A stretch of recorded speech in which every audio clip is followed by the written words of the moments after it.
सुप्रभात ओडिशा।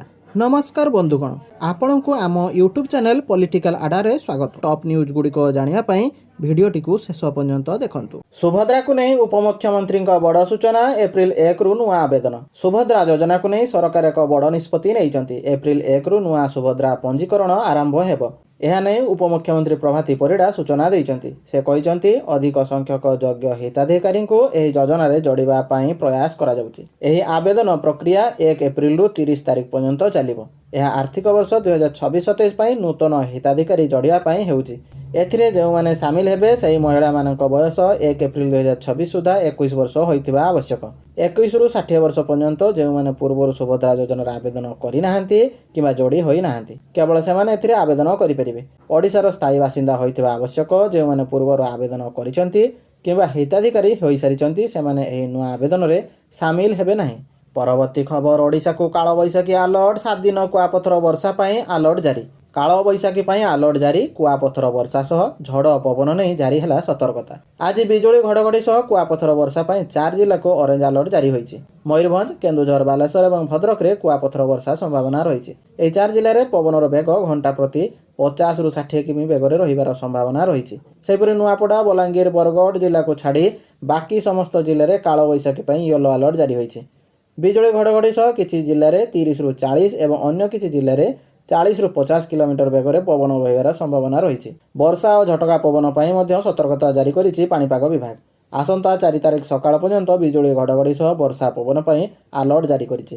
ଉତ୍ତର ଓଡ଼ିଶା କୂଳ ସମୁଦ୍ର ଅଶାନ୍ତ ରହିଥିବାରୁ ମତ୍ସ୍ୟଜୀବୀଙ୍କୁ ଗଭୀର ସମୁଦ୍ର ମଧ୍ୟକୁ ନ ଯିବାକୁ ବାରଣ କରାଯାଇଛି। ପରବର୍ତ୍ତୀ ଖବର, ରାସନ କାର୍ଡରେ ଅଛି କି ସମସ୍ୟା? ଏବେ ହ୍ୱାଟ୍ସଆପ୍ରେ କରନ୍ତୁ ଅଭିଯୋଗ, ତୁରନ୍ତ ମିଳିବ ସମାଧାନ। ଭାରତ ସରକାର ରାସନ ବଣ୍ଟନରେ ଅନିୟମିତତାକୁ ରୋକିବା ପାଇଁ ଏକ ନୂତନ ପଦକ୍ଷେପ ଆରମ୍ଭ କରିଛନ୍ତି। ଏବେ ଯଦି ରାସନ କାର୍ଡ କିମ୍ବା ରାସନ ଯୋଗାଣ ସମ୍ପର୍କରେ କୌଣସି ଗଡ଼ବଡ଼ ହୁଏ, ତେବେ ନାଗରିକମାନେ ଅନ୍ନ ସହାୟତା ବ୍ୟବହାର କରି ତୁରନ୍ତ ଅଭିଯୋଗ ପଞ୍ଜୀକରଣ କରିପାରିବେ। ଏହି ମାଧ୍ୟମରେ ଦାଖଲ ହୋଇଥିବା ଅଭିଯୋଗର ତୁରନ୍ତ ସମାଧାନ ହେବ। ଅନ୍ନ ସହାୟତା ପଦକ୍ଷେପ ହେଉଛି ଭାରତ ସରକାରଙ୍କ ଦ୍ୱାରା ଆରମ୍ଭ କରାଯାଇଥିବା ଏକ ଡିଜିଟାଲ ଅଭିଯୋଗ ସମାଧାନ ବ୍ୟବସ୍ଥା, ଯାହାର ଲକ୍ଷ୍ୟ ହେଉଛି ରାସନ କାର୍ଡଧାରୀମାନେ ସାଧାରଣ ବଣ୍ଟନ ଯୋଜନା ଅଧୀନରେ ସେମାନଙ୍କର ସମସ୍ତ ଅଧିକାର ପାଇବେ।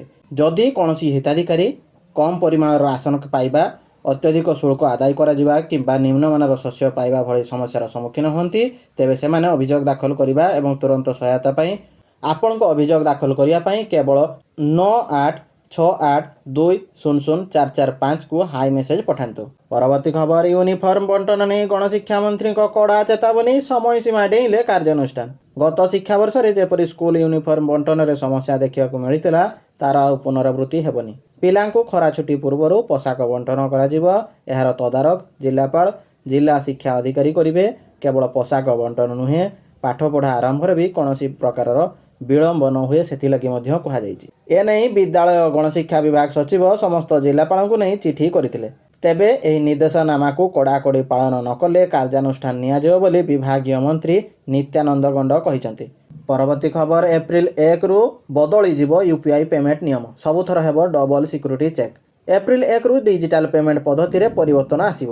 ଏଥିପାଇଁ ଭାରତୀୟ ରିଜର୍ଭ ବ୍ୟାଙ୍କ ଆରବିଆଇ ପ୍ରସ୍ତୁତି କରିଛି। ନୂତନ ନିୟମ ଅନୁସାରେ ୟୁପିଆଇ, ନେଟ୍ ବ୍ୟାଙ୍କିଂ କିମ୍ବା ମୋବାଇଲ ୱାଲେଟ୍ ମାଧ୍ୟମରେ କାରବାର କରିବା ସମୟରେ ଆଉ ଗୋଟିଏ ପିନ୍ କିମ୍ବା ପାସୱାର୍ଡ ଯଥେଷ୍ଟ ହେବ ନାହିଁ। ପ୍ରତ୍ୟେକ ପେମେଣ୍ଟ ପାଇଁ 2 କାରକ ପ୍ରମାଣୀକରଣ ବାଧ୍ୟତାମୂଳକ କରାଯିବ। ଏହି ବ୍ୟବସ୍ଥା କାର୍ଯ୍ୟକାରୀ ହେବା ସହିତ ଅନଲାଇନ୍ କାରବାର ପୂର୍ବ ଅପେକ୍ଷା ଅଧିକ ସୁରକ୍ଷିତ ଓ ନିର୍ଭରଯୋଗ୍ୟ ହୋଇଯିବ। ଏହା ସହିତ ଏହା ଅନଲାଇନ୍ ଠକେଇର ଘଟଣାଗୁଡ଼ିକ ରୋକିବାରେ ସାହାଯ୍ୟ କରିବ ବୋଲି ଆରବିଆଇ ପ୍ରକାଶ କରିଛି। ପରବର୍ତ୍ତୀ ଖବର, ଏପ୍ରିଲ 2 ରୁ ଆରମ୍ଭ ହେବ ନୂଆ ଶିକ୍ଷାବର୍ଷ। ଚିନ୍ତାରେ ନବମ ଶ୍ରେଣୀ ଛାତ୍ରଛାତ୍ରୀ। ଆଉ ମାତ୍ର କିଛି ଦିନ ପରେ ଆରମ୍ଭ ହେବ ନୂଆ ଶିକ୍ଷାବର୍ଷ। ଏପ୍ରିଲ 2 ରୁ ନୂଆ ଶିକ୍ଷାବର୍ଷର ପାଠପଢ଼ା ଆରମ୍ଭ ହେବ।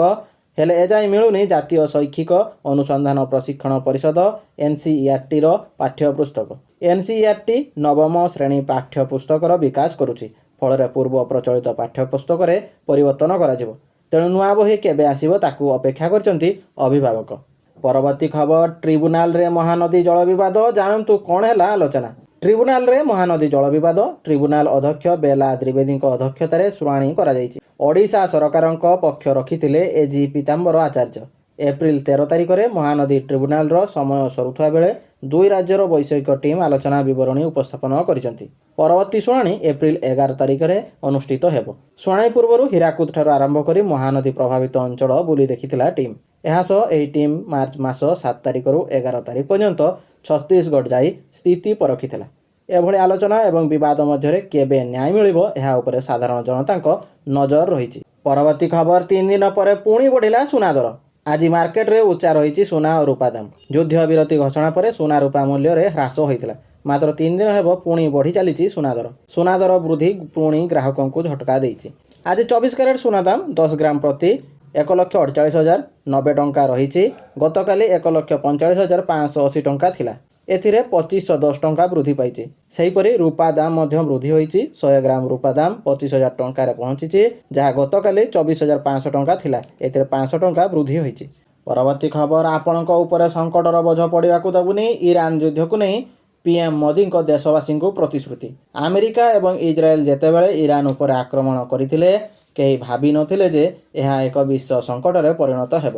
ବିଶ୍ୱର ବିଭିନ୍ନ ସ୍ଥାନରେ ତୈଳ ଏବଂ ଗ୍ୟାସ୍ ଯୋଗାଣ ଗୁରୁତ୍ୱ ଭାବରେ ବାଧାପ୍ରାପ୍ତ ହୋଇଛି। ଏହି ସଙ୍କଟ ମଧ୍ୟରେ ଜାତୀୟ ରାଜଧାନୀ ଦିଲ୍ଲୀକୁ ଲାଗିଥିବା ଉତ୍ତରପ୍ରଦେଶର ନୋଇଡାରେ ଜୱାର ବିମାନ ବନ୍ଦର ଉଦ୍ଘାଟନ ଅବସରରେ ପ୍ରଧାନମନ୍ତ୍ରୀ କହିଛନ୍ତି ଯେ ତାଙ୍କ ସରକାର ଏହି ସଙ୍କଟର ବୋଝ ସାଧାରଣ ଲୋକଙ୍କ ଉପରେ ପକାଇବାକୁ ଦେବାକୁ ଚାହାନ୍ତି ନାହିଁ। ଇରାନ ଯୁଦ୍ଧ ପରେ ଏନର୍ଜି କରିଡର ନାମରେ ପରିଚିତ ହରମୁଜକୁ ବନ୍ଦ କରିଦେଇଥିଲା ଇରାନ।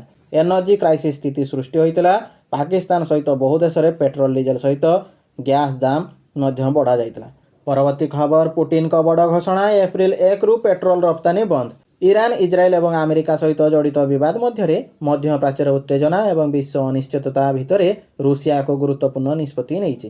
ରୁଷିଆ 1 ଏପ୍ରିଲ 2026ରୁ ପେଟ୍ରୋଲ ରପ୍ତାନି ଉପରେ ପ୍ରତିବନ୍ଧକ ଘୋଷଣା କରିଛି। ଏହି ପ୍ରତିବନ୍ଧକ ଜୁଲାଇ 31, 2026 ପର୍ଯ୍ୟନ୍ତ ବଳବତ୍ତର ରହିବ ବୋଲି ଆଶା କରାଯାଉଛି। ଏହି ନିଷ୍ପତ୍ତି ପଛରେ ସବୁଠାରୁ ବଡ଼ କାରଣ ବିଶ୍ୱ ତୈଳ ବଜାରରେ ବଢ଼ୁଥିବା ଅସ୍ଥିରତା ବୋଲି କୁହାଯାଉଛି। ଭାରତ ଏହି ନିଷ୍ପତ୍ତି ଦ୍ୱାରା ଚିନ୍ତିତ ହେବା ଆବଶ୍ୟକ ନୁହେଁ, କାରଣ ଏହା ମୁଖ୍ୟତଃ ରୁଷିଆରୁ ଅଶୋଧିତ ତୈଳ ଆମଦାନୀ କରିଥାଏ, ପରିଷ୍କୃତ ପେଟ୍ରୋଲ ନୁହେଁ। ଅଶୋଧିତ ତୈଳ ଆମଦାନୀ ଉପରେ କୌଣସି କଟକଣା ଲଗାଯାଇ ନାହିଁ। ରିପୋର୍ଟ ଅନୁସାରେ ଭାରତୀୟ ରିଫାଇନାରୀଗୁଡ଼ିକ ଏପ୍ରିଲ ଡେଲିଭରି ପାଇଁ ପ୍ରାୟ 60 ନିୟୁତ ବ୍ୟାରେଲ ରୁଷିଆର ଅଶୋଧିତ ତେଲ ଆମଦାନୀ କରିବା ପାଇଁ ଚୁକ୍ତି ଚୂଡ଼ାନ୍ତ କରିସାରିଛନ୍ତି।